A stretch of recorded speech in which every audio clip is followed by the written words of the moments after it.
شروع کرتا ہوں اللہ کے بابرکت نام سے جو بڑا مہربان اور نہایت رحم کرنے والا ہے۔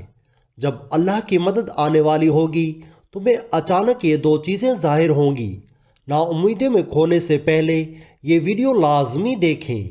محترم ناظرین و سامعین، یاد رکھو جب اللہ کی مدد آنے والی ہوتی ہے تو یہ دو نشانیاں بھی اچانک ظاہر ہونے لگتی ہیں۔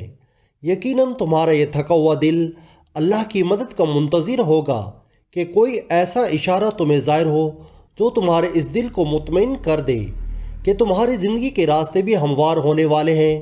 تو سنو، اللہ تعالیٰ فرماتا ہے تمہارا رب چاہتا ہے کہ تمہارے ساتھ آسانی کا معاملہ کرے اور تم ان لوگوں کی باتوں کا غم نہ کیا کرو کیونکہ تمام تر غلبہ اللہ کا ہے۔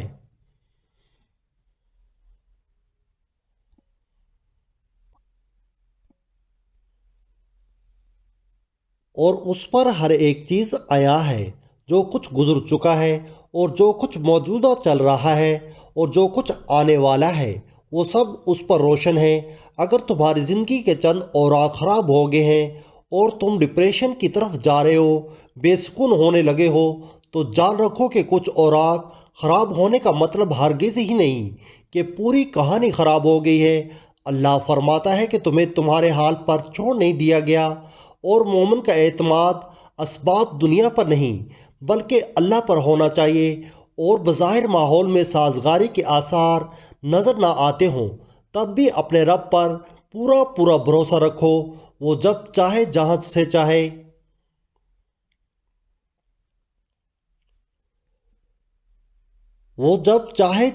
چاہے وقت پلٹ دے، حالات بدل دے، اور جان رکھو تمہارے رب کے لیے یہ کوئی بڑا کام نہیں۔ حضرت موسیٰ علیہ السلام کا وہ واقعہ یاد کریں کہ سامنے سمندر آ گیا، قوم دیکھتی ہے فرعون اپنے لشکر سمیت آ گیا ہے اور پوری قوم خوف زدہ ہے، لیکن اس وقت حضرت موسیٰ علیہ السلام کا یہ جواب آیا کہ نہیں، میرے ساتھ میرا رب ہے، وہ راستہ دے گا، وہی مدد بھیجے گا۔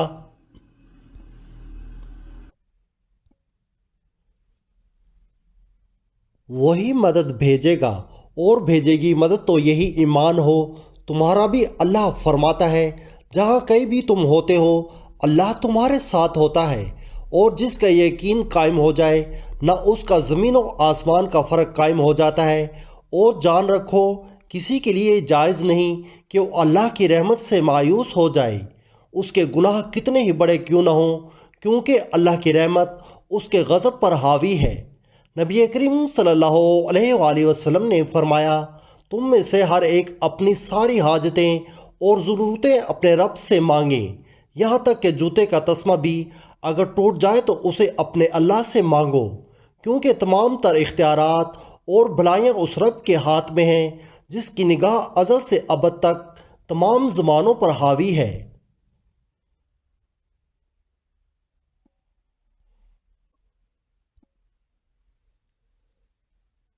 پر مسئلہ تب آتا ہے جب تم لوگوں سے توقع کرتے پھرتے ہو۔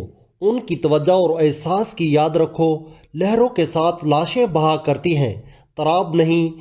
میرا رب فرماتا ہے، اور جن لوگوں نے اللہ کو چھوڑ کر دوسرے لوگوں کو اپنا مددگار بنا رکھا ہے اور ان سے امیدیں جوڑ رکھی ہیں، اس کی مثال اس مکڑی جیسی ہے۔ وہ بھی ایک گھر بناتی ہے، مگر سب سے کمزور گھر اس مکڑی کا ہوتا ہے۔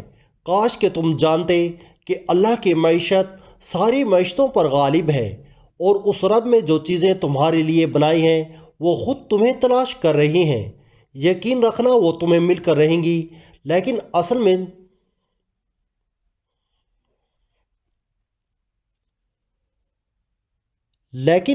میں تم نے اپنی زندگی کے سکون کے لیے ہر وہ چیز تلاش کر کے خریدی جس کو تم نے ضروری سمجھا، لیکن نہ تلاش کیا تو اللہ کا فضل۔ اگر اللہ کی مدد چاہتے ہو تو اللہ کی ایمان ڈھونڈو، جہاں تمہارے لیے راحتوں کا سامان ہے، تو مگر اللہ کی طرف چل کر آؤ۔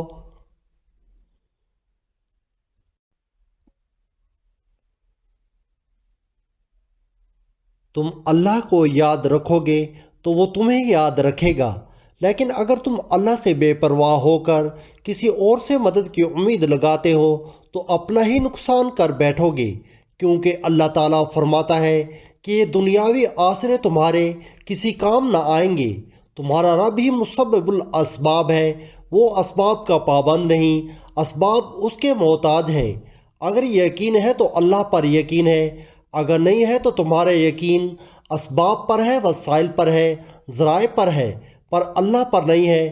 پر تم جان رکھو کہ تم حقیقی طور پر اپنی زندگی میں کامیاب تب ہی ہوگے جب تم اپنے دل میں ایک بڑی جگہ اللہ کو دو گے اور اس پر گہرا یقین رکھو گے، تو اللہ بھی تمہارے لیے بہترین وسیلے بنا کر تمہاری مدد کا انتظام کرے گا۔ تم جانتے ہو کہ اللہ کی مدد کے کچھ آثار ایسے بھی ہوتے ہیں جو ہمیں اچانک ظاہر ہوتے ہیں۔ اگر تم محسوس کرنے لگو کہ تمہارا دل تہجد سے جڑ گیا ہے اور صرف رب سے مدد کی آس میں ہے، تو یقینی ہے کہ اس رب نے تمہاری فریاد سن لی ہے۔ وہ اپنی مدد کا ہر دروازہ تم پر بہت جلد کھولنے والا ہے انشاءاللہ۔ میری دعا ہے اللہ آپ سب لوگوں کا حامی اور مددگار ہو، آمین۔ ناظرین، میری اس ویڈیو سے آپ کو کچھ بھی اچھا لگا ہو تو مجھے کمنٹ میں ضرور بتائیے گا، اور ویڈیو کو لائک کریں اور میرے اسلامی و اصلاحی چینل کو سبسکرائب بھی ضرور کیجیے گا۔ جزاک اللہ خیرہ۔ اللہ ہم سب کا حامی و ناصر ہو۔